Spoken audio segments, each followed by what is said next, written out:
Kalau kita mau lihat lagi, ChatGPT ini dia halusinasi atau tidak, tinggal kita Ctrl C di sini, Ctrl V di sini. Nah, kita lihat, biarkan dia yang buat narasi.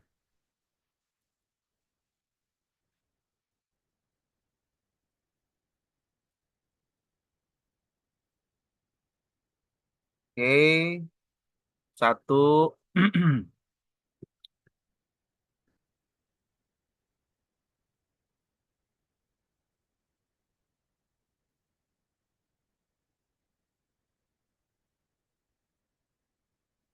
Ini kita lihat dulu halusinasinya ChatGPT.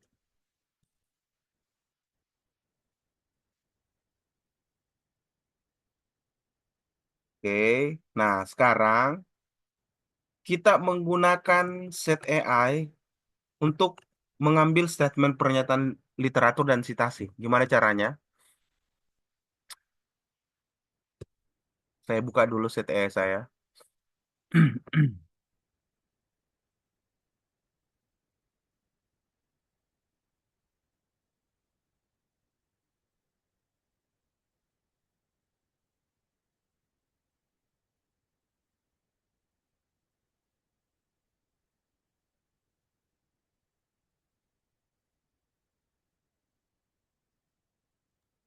Ya, ini berbayar juga ya, Pak. Iya, berbayar, Bu. Oke. Kalau lewat akun, beli akun lewat Shopee kayak gitu gimana sih, Pak, sebenarnya? Hmm, bisa jadi betul sih kalau yang Shopee itu, Bu. Tahu Bisa kalau ya. set AI sekarang ini dia dia bukan akun share, Bu. Jadi dia larinya individual. Jadi lebih bagus langsung Ibu masuk ke sistemnya langsung set AI, bayar langsung di sana, Bu. Ini anggaplah ini udah masuk, tinggal kita setting di sini. Setting. Ini kan udah masuk tampilan set AI di sini. Tampilannya set AI seperti ini asisten. Kita langsung masuk sini setting, kita langsung masuk ke sini. Kita mau mengambil referensi dari mana? Anggaplah kita mau mulai dari tahunnya, kita mau tahun yang terbaru 2020 sampai 2025. Oke, di sini kita mau ambil dari apa artikel, bisa dari buku, boleh lagi ditambahkan style tulisannya apa, APA, anggaplah APA yang standar. Oke, hmm, kok ada ini?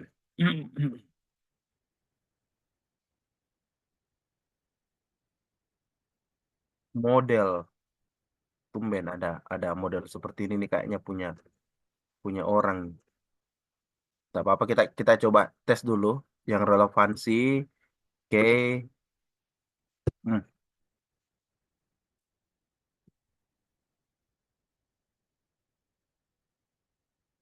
Hmm.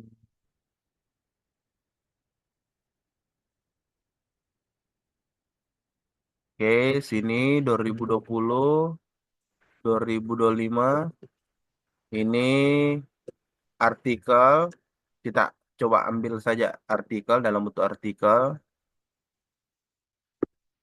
Kita ambil responnya, respon pendek. Oke, kita ambil dokumen yang relevan, apply.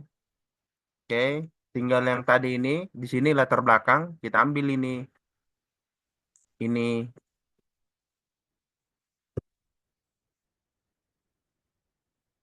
Ctrl C masuk ke sini, masuk ke sini CTI Ctrl V di atas ini kita prompting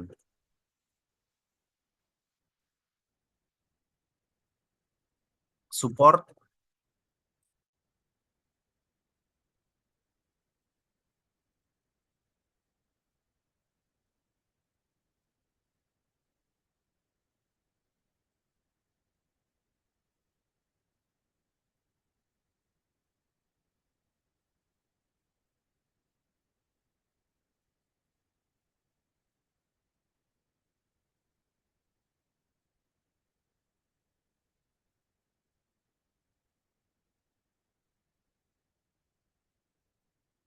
Saya suruh mempertimbangkan keterbaruan citasi karena biasanya kenapa keterbaruan citasi memang di sini saya sudah style dia 2020 dengan 2025. Jadi dia akan mengambil nanti, walaupun datanya nanti yang relevan, tapi dia lebih condong mengambil tahun 2024 dengan 2025. Walaupun data yang relevan mulai dari tanggal 2020, mulai dari tahun 2020, seperti itu. Tinggal saya enter.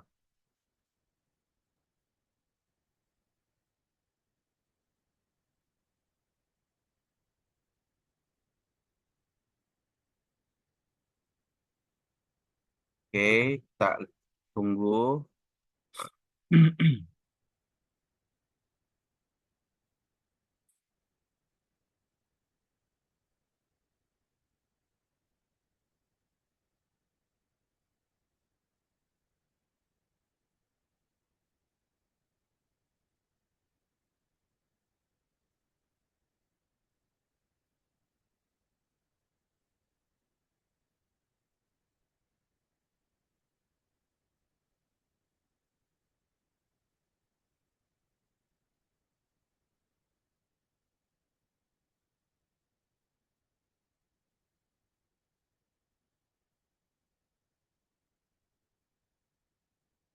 Oke, kita kembali ke atas ini. Dia udah keluarkan datanya ini.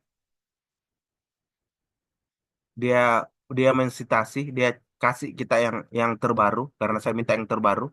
Kalau kita hanya hanya langsung eh, tulis di sini ini berdasarkan yang ini, terus kita ndak prompting dia, supporting dengan ini, pertimbangkan keterbaruan sitasi.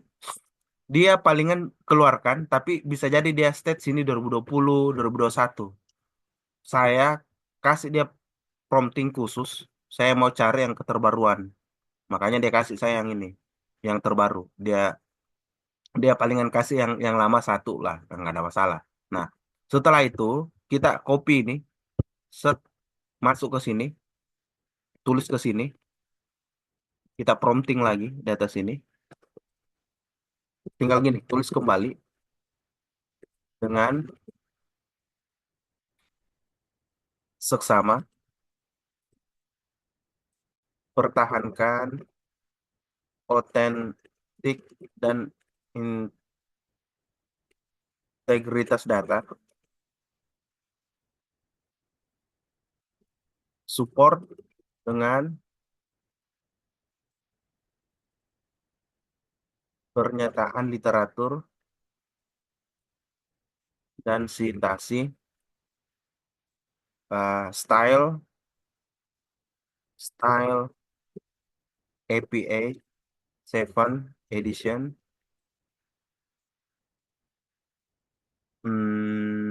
tulis reference secara alfabet di akhir paragraf. Oke.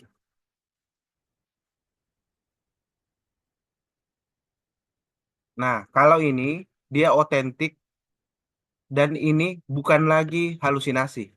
Ini 100% valid datanya. Kita tinggal cek di sini. Ini DOI. Dia kasih DOI. Ini. Ini otentik 100%. Dia tidak halusinasi. Karena saya sudah kasih dia pengetahuan. Ini bisa tinggal kita klik. Dia keluar. Satu. Ini. Dua ini. Oke. Tiga. Ini. Empat. Lihat lagi bagian bawah sini. Empat. Ini. Mak. Oke. Jadi ini bukan halusinasi. Ini presisi kalau yang ini. Bukan lagi dia ngawur, dia kasih data ngawur, bukan. Ini bisa divalidasi. Tinggal kita klik DOI-nya. Jadi kalau hanya sekedar buat apa, buat tesis atau disertasi tanpa menggunakan manajer reference, anggaplah kita tidak menggunakan Zotero atau Mendeley atau EndNotes, tinggal ambil aja ini. Ini sudah tersusun berdasarkan alfabet. Di sini dia sudah mengatur dalam bentuk APA 7 edition, gini tulisannya. Hmm. Udah, tinggal kita ambil ini, kita ambil masukkan, kasih masuk. di di mana di Word udah selesai. Ini eh apa tadi ya, latar belakang, bagian pendahuluan, jamur tiram. Jadi kita bisa lihat di sini bedanya kalau kita kasih dia referensi dengan sebelum kita kasih dia referensi. Lihat caranya dia membangun narasi di sini. Ini.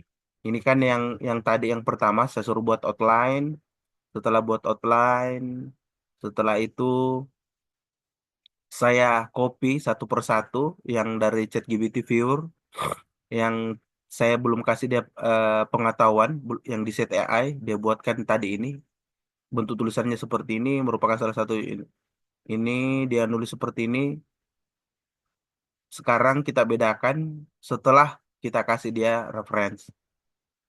Nah, kita lihat bagaimana alur narasinya ini.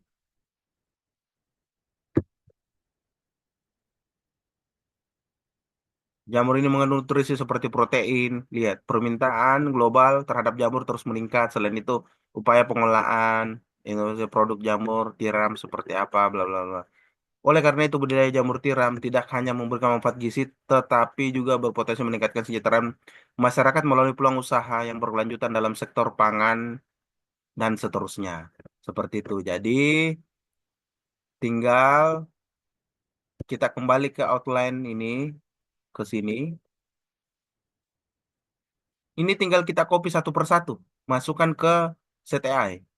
Ini tinjauannya ini kita masukkan, ini lagi kita masukkan komposisi nutrisi, senyawa, kita masukkan media dan teknik jamur, faktor yang yang mempengaruhi produksi. Ini kita masukkan satu persatu. Udah.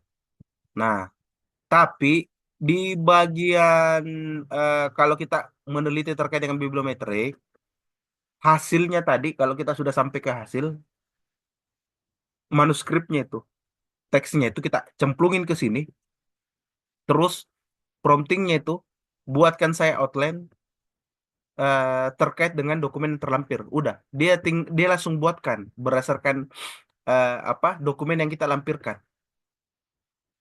Seperti itu, caranya seperti itu. Nah, Maaf, sekarang Pak Nur.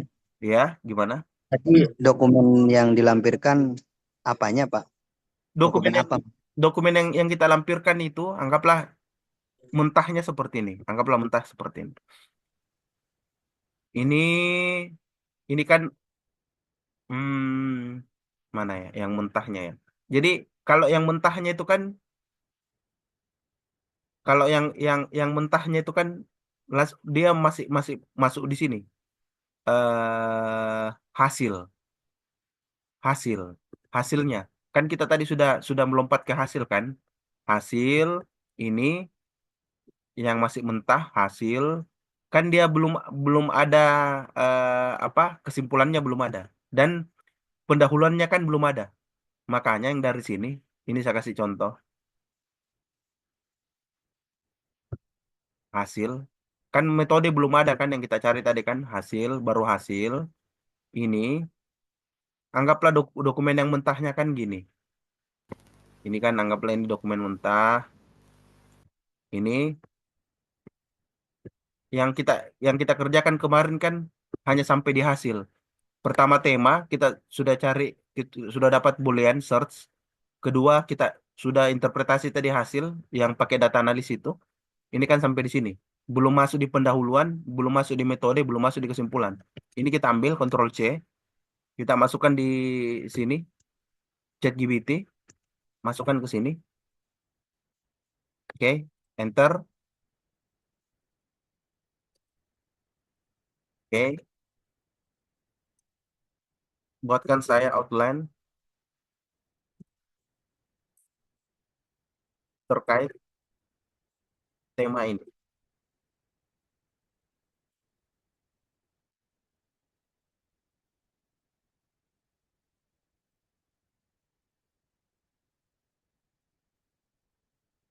Nah, yang di bagian sini kan sebenarnya ini masih masih ada yang kurang sebenarnya.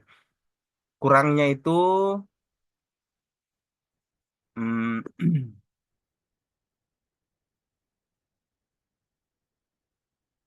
Saya kembali dulu.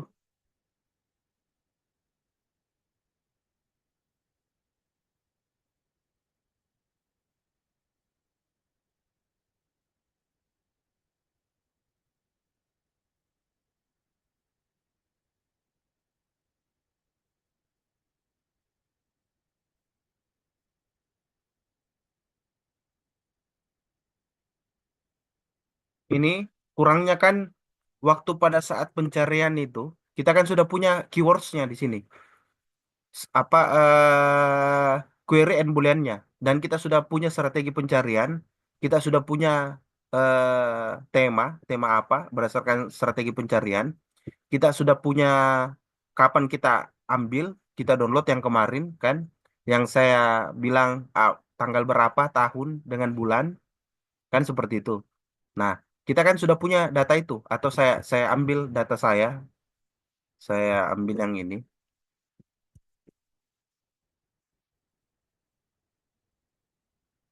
Ini kan data-data mentah, data di di awal, yang kayak yang seperti kemarin lah. Nah, ini hmm,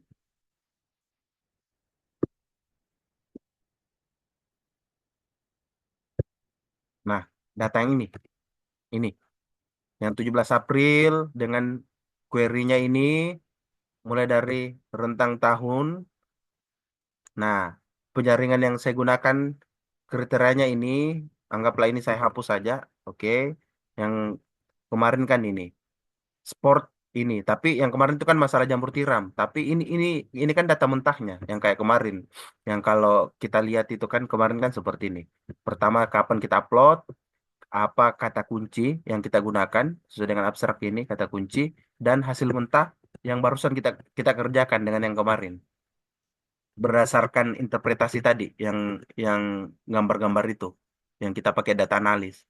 Nah, itu data mentah. Ini kan belum ada pendahuluan, belum ada kesimpulan, belum ada metodologinya. Nah, sekarang saya suruh dulu pelajari dia ini. Saya suruh pelajari dulu. Oke, dia pelajari. Oke, sekarang buatkan saya outline secara komprehensif terkait tema ini. Oke,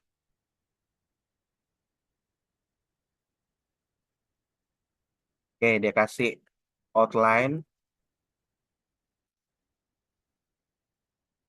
Nah, outline inilah yang nanti akan kita cemplung ke set AI. Gitu. Pentingnya penelitian cedera olahraga elit, menjaga performa kesehatan jangka panjang, peran kolaborasi, perkembangan teknologi multidisiplin, tujuan penelitiannya ini, metodenya ini. Nah, anggaplah kita pakai pakai ChatGPT. Oke, tinggal kita masukkan ke sini, kita enter. Ini kita dikasih ini metode data dan sumber, kita langsung dikasih langkah-langkahnya seperti ini. Setelah itu teknik analisis, ini sini, oke, teknik analisisnya kita dikasihkan. Hasil dan pembahasannya udah kita juga dikasih hasil dan pembahasan, kontribusi penulisan, landscape, distribusi, kolaborasi, tren tematik, kesimpulannya pun kita dikasihkan. Coba kesimpulan.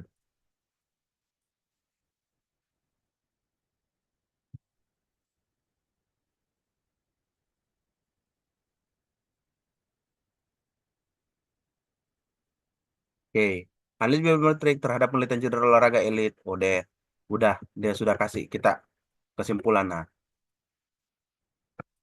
jadi yang kita kan main di sini tadi pendahuluan. Pendahuluan ini kan yang tadi baru saya praktekkan, yang saya kasih masuk di site AI untuk apa? Untuk mendapatkan referensinya dan support pernyataan berdasarkan literatur. Nah, seperti itu. Jadi masuk ke sini. Caranya adalah outline.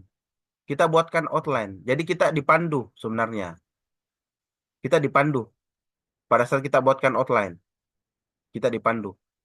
Bisa juga, anggaplah kalau outline-nya kurang presisi, latar belakangnya kurang presisi, kita tinggal ke atas lagi, ke atas sini, terus kita kembali yang tadi kita upload. Ini, ini, ini yang langsung kita jadikan outline. Ini kita ambil, Ctrl C, Ctrl V sini, langsung di sini kita prompting dia. Ini, buatkan saya outline, plan secara komprehensif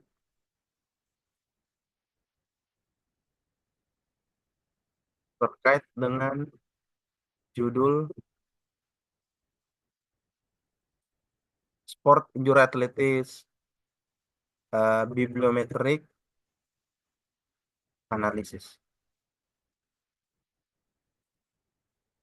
Oke,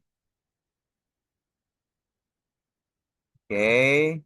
Background, kasih objektif, metodologi, analisis tool, result and discussion. Oke, dia kasih. Kalau kita nggak paham, tinggal kita prompting di bawah sini. Translate, text.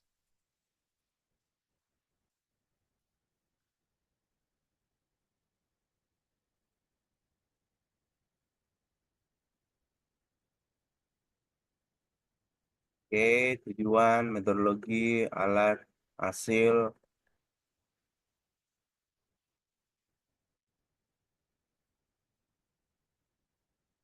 Oke, udah selesai.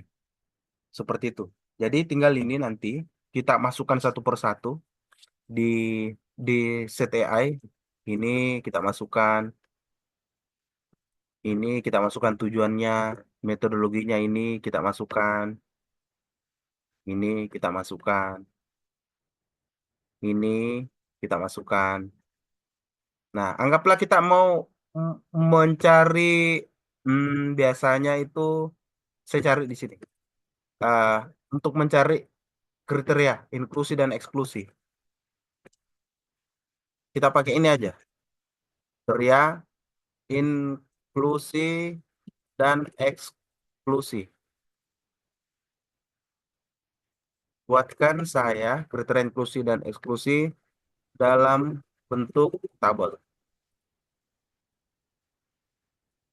Maaf Pak Nur, itu kriteria inklusi sama eksklusi itu apa ya maksudnya? Ini inklusi dan eksklusi. Ini atau lebih lebih lebih jelasnya di sini. Saya kasih lihat paper saya. Hmm, ini supaya lebih lebih jelas.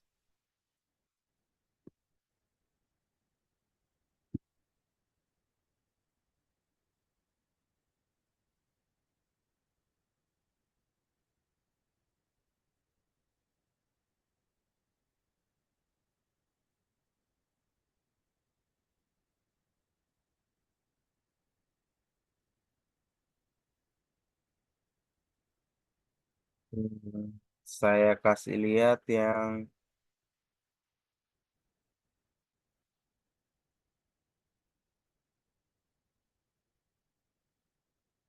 ini. Kelihatan tidak? Kriteria inklusi dan eksklusi. Iya, iya, kelihatan Pak Nur. Oke. Inklusi. Jadi langkah-langkah ini yang kita gunakan pada saat menggunakan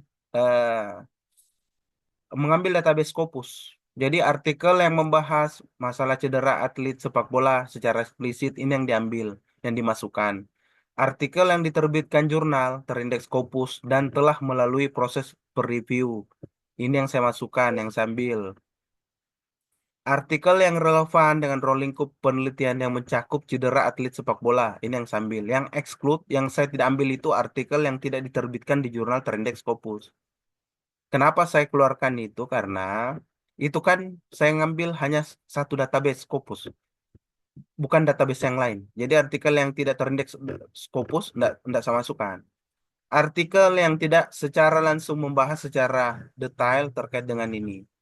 Kenapa tidak mendetail seperti ini tidak saya masukkan karena query and boolean search yang saya gunakan kan terkait dengan cedera pada atlet sepak bola. Artikel yang tidak memenuhi standar kualitas seperti artikel yang tidak melalui peer review, tidak dapat diakses atau metadatanya tidak lengkap. Nah, dari mana saya ambil ini? Saya ambil ini berdasarkan ChatGPT, saya masukkan search query and booleannya dari situ. Nah, kalau lihat tadi yang tadi baru mana ya yang chat ini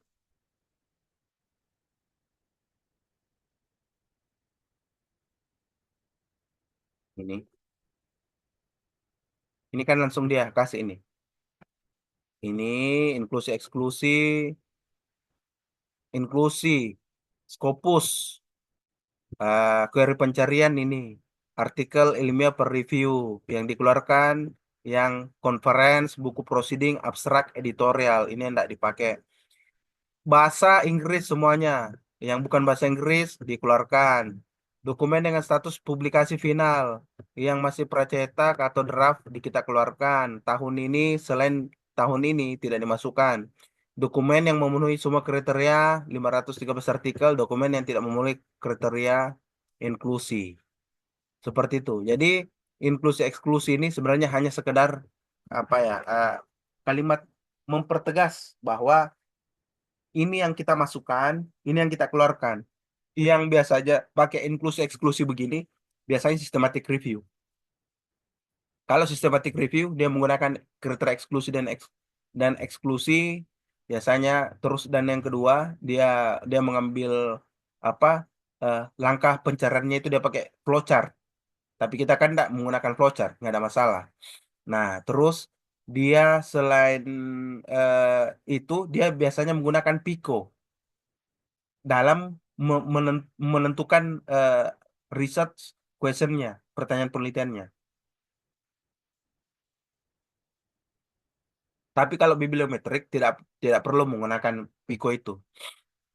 Tidak perlu kita tulis saya menggunakan kriteria ini Pico atau Picos atau Pecos, nggak perlu. Yang penting kita clear di bagian ini. Yang tadi yang saya perlihatkan itu. Kita clear di bagian sini.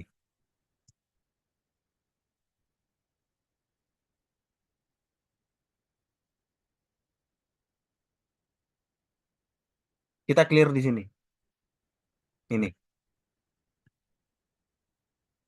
Mana yang satu lah? Coba yang sport injury.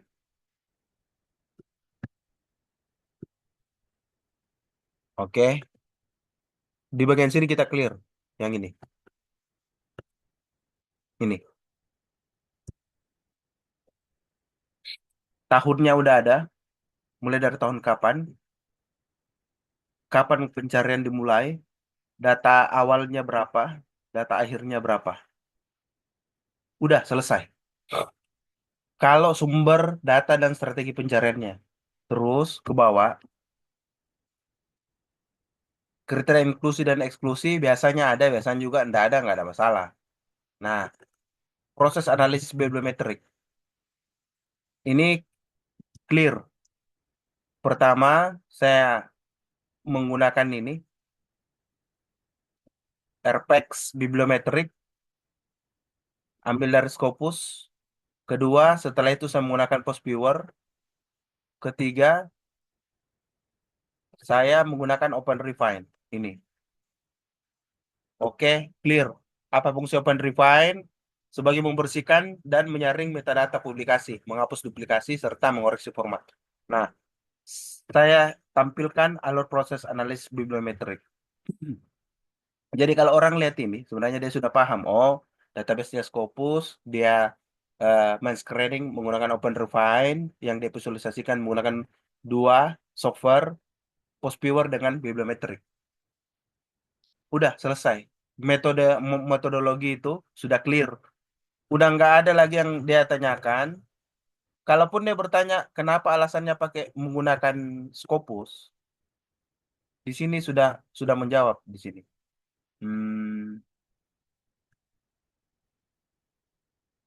Ini penelitian mengadopsi pendekatan bibliotek mengenai tren publikasi yang berkaitan dengan cedera atlet sepak bola. Data dalam penelitian ini diperoleh dari Scopus yang dipilih sebagai data ilmiah utama karena menyediakan publikasi yang terindeks dan melalui proses peer review sehingga menjamin kualitas dan kredibilitas informasi yang dianalisis untuk memperoleh publikasi yang relevan secara sistematis digunakan strategi pencarian dengan sintaks. Nah, di sini udah jelas Scopus itu basis data ilmiah utama yang betul-betul dia melalui proses peer review sehingga dia menjamin kualitas dan kredibilitas informasi yang dianalisis. Jadi kalau reviewer dia lihat, dia sudah tidak bertanya lagi kenapa menggunakan Scopus, kenapa tidak menggunakan WOS, kenapa nggak masukkan anggaplah PubMed atau kenapa nggak pakai Publish or Perish, kenapa nggak masukkan apa. Dia sudah baca di sini kenapa alasannya kita menggunakan Scopus. Jadi ini sudah tidak ditanyakan. Di sini juga sudah clear, search strategi pencariannya udah udah ada, terus kriterianya bisa dimasukkan bisa tidak. Proses analisis bibliometriknya udah clear di sini, langkah-langkahnya, aplikasi yang kita gunakan, apa fungsinya, terus alurnya udah ada, udah kelihatan, udah jelas, udah selesai gitu. Sudah nggak ada lagi yang dia bisa pertanyakan karena semuanya sudah clear.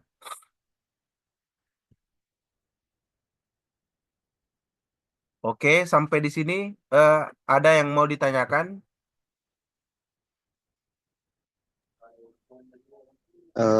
Pak Nur, berarti tadi kriteria inklusif sama eksklusif tuh nggak harus ada, Pak ya? Nggak harus, nggak harus. Nggak. Aha. Soalnya saya baca artikel-artikel Biblio tuh jarang yang menampilkan inklusif sama eksklusif tuh. Baru nemu di Ya, artikelnya Pak betul. Nur aja tuh yang sering kirim di grup tuh. Iya, Makanya mungkin heran kan, oh kok ada iya, iya, eksklusi bener kan? bener Pak. Bener bener. Karena itu saya terinspirasi dari systematic review. Ini Oh, belum saya masukkan Pico-nya. Mungkin lebih lebih pusing detail lagi lagi orang kan, ya. kok ada Pico-nya kan gitu. Sebenarnya tidak ada masalah. Saya masukkan Pico atau PI-nya saja, populasi intervensi atau PI dengan S-nya saja, nggak ada masalah sebenarnya. Karena itu bagian daripada strategi pencarian saya. Populasinya clear, apa, anggaplah populasi saya atlet, intervensinya apa, anggaplah saya mengintervensi terkait dengan psikologinya, terkait dengan mental toughness, hasilnya apa? Saya ingin melihat performance-nya. Sebenarnya tidak ada masalah. Karena itu hanya bagian daripada strategi eh, pencarian supaya lebih presisi. Seperti itu. Mau digunakan, mau tidak digunakan itu tidak ada masalah. Hanya sekedar polesan lah kalau itu supaya kelihatan lebih wow gitu, lebih advance. Siap siap Pak Nur. Ada lagi yang mau ditanyakan? Pak Nur, izin bertanya Ya. Pak. Apakah berarti mayoritas riset bibliometrik itu polanya pembahasannya itu juga mirip-mirip Pak ya? Berarti apa yang dijelaskan, apa yang dibahas itu ya berarti mirip-mirip Pak ya? Iya, betul Pak. Jadi eh, bibliometrik itu kan sebenarnya dia hanya sekedar menggambarkan lebih lebih umum itu mapping, Pak. Kalau post pure itu sebenarnya mapping. Dia Hmm. hanya memapping pola kolaborasinya A, B, dan C, negaranya siapa, berkolaborasi dengan siapa, autorsnya berkolaborasi dengan siapa, jaringannya dengan siapa, afiliasinya, lembaganya berafiliasi dengan siapa, kata kuncinya, eh, kata kata kuncinya, dia klasternya, klaster-klaster apa. Jadi dia betul-betul mapping gitu. Nah, terus trennya apa yang yang apa? Yang tahun tahun awal, tahun akhir. Cuman kalau yang Bibliosen itu dia performance-nya lebih bagus. Kenapa saya katakan performance-nya lebih bagus? Karena dia lebih lebih banyak yang bisa kita lihat. Kalau post viewer kan hanya sekedar melihat-lihat itu saja, Pak. Tapi kalau yang Biblioseni itu visualisasinya itu kan lebih banyak. Kita bisa melihat faktorialnya, bisa melihat tematik mapnya, bisa melihat topik trennya, bisa melihat yang tree mapnya tadi, yang tiga tiga itu. Kita bisa melihat lagi apa evolusi perkembangannya seperti apa terkait dengan tema. Jadi kalau secara performance lebih bagus sebenarnya itu bibliometrics yang Biblioseni itu. Kalau melihat apa visualisasi yang lebih powerful itu post viewer seperti itu. Itu aja sih sebenarnya Pak. Ya, Pak. Oke, Bu Ana, ada yang mau ditanyakan? Mungkin kalau sudah praktek nanti banyak, Pak. Iya, Mas betul. bayangkan. Oke, oke kalau gitu ini terakhir, Bu. Saya kasih lagi nih satu. Ini yang terakhir. eh Biasanya anggaplah sekarang saya langsung kasih praktek. Sebenarnya ini saya praktekkan biasanya kalau yang akun yang kursus privat, Bu. Tapi enggak apa-apa lah, saya bagi sedikit di sini. Anggaplah saya mau publish di jurnal Sinta 2. Anggaplah saya pilih acak saja apa ya? Inilah yang di UPI. UPI olahraga, ini Sinta 2. Saya saya random saja ini.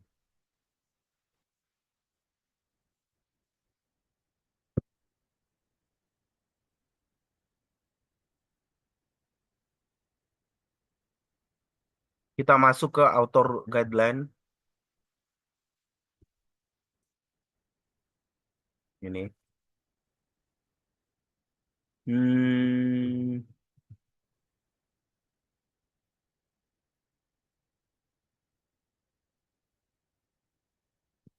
oke, ini nggak ada. Kita harus download template-nya. Nggak perlu kita